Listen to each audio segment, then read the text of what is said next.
যে রজনীটাকে বলা হয় লাইলাতুল বারা, লাইলাতুল বারাকা, বরকতপূর্ণ রজনী, লাইলাতুর রাহমা, রহমতের রাত, রহমতের রজনী, লাইলাতুস সাকি, প্রমাণপত্রের রাত।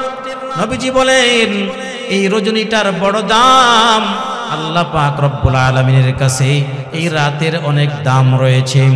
এইজন্য আল্লাহর পয়গম্বর বিশ্বনবী মহানবী রাসূল আরবি সাল্লাল্লাহু আলাইহি ওয়াসাল্লাম বলেন, মিশকাত শরীফের বর্ণনা 155 নম্বর হাদিসের বর্ণনা, বাইহাকি শরীফের ভিতরে এসেছে 26 নম্বর হাদিসের বর্ণনা। আম্মা জান হযরত আয়েশা সিদ্দিকা রাদিয়াল্লাহু তাআলা আনহা থেকে হাদিসটি বর্ণিত। নবীজি বলেন, হাল তাদরিনা মা ফি হাদিহিল লাইলা, ইয়ানি লাইলাতুন নিসফি মিন শাবান। নবীজি বলেন, তুমি কি জানো এটা কি রজনী? অর্থাৎ শাবানের 14 তারিখের রজনীটা কি রজনী তুমি কি জানো নাকি? ক্বালাত মা ফিহা ইয়া রাসূলুল্লাহ। আম্মা জান জিজ্ঞেস করলেন এই রজনীতে কি রয়েছে? ফাকালা আইয়ুক্তাবা কুল্লু মাউলুদিন মিন বানি আদম ফি হাদিহিস সানাম।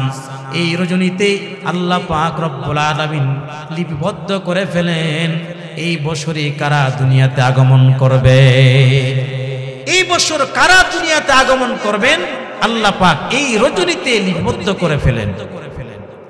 নবীজি বলেন, ওয়া ফিহা আইয়ুক্তাবা কুল্লু হালিকিম মিন বানি আদম ফি হাদিহিস সানা।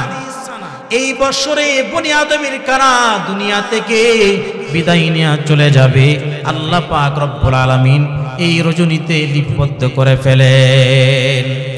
এজন্য নবীজি বলেন, ওয়া ফিহা তুরফাউ আমালুহুম।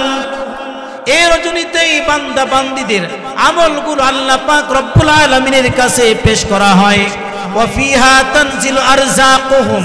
এই রজনীতেই আল্লাহ পাক রব্বুল আলামিন তার মুমিন মুত্তাকি বান্দা বান্দীদের সারা বছর কি রিজিক দান করবেন, কত সম্পদ দান করবেন, কত টাকার মালিক বানাইবেন আল্লাহ পাক এই রজনীতে লিপিবদ্ধ করে ফেলেন। শাবানের এই গুরুত্বপূর্ণ রজনীতে, শাবানের এই বরকতপূর্ণ রজনীতে আমরা ইবাদতের মাধ্যমে কাটিয়ে দেব। নবীজি বলেন, যখন শাবানের 14 তারিখের রজনী এসে যায়, ও মুলাইলাহা, রাতের বেলায় তোমরা আমলের মাধ্যমে কাটিয়ে দাও, আর দিনের বেলায় তোমরা সুমু নাহারাহা, আর দিনের বেলায় তোমরা রোজা রাখো।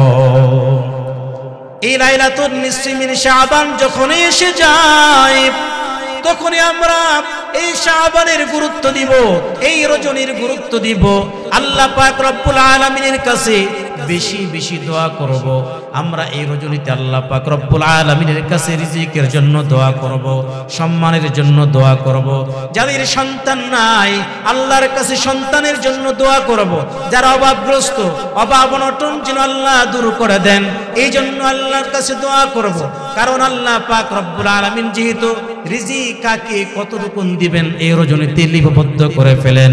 আল্লাহর কাছে আমরা যা চাইব আল্লাহ পাক আমাদের সমস্ত চাওয়া পাওয়া গুলো পূর্ণ করে দিবেন।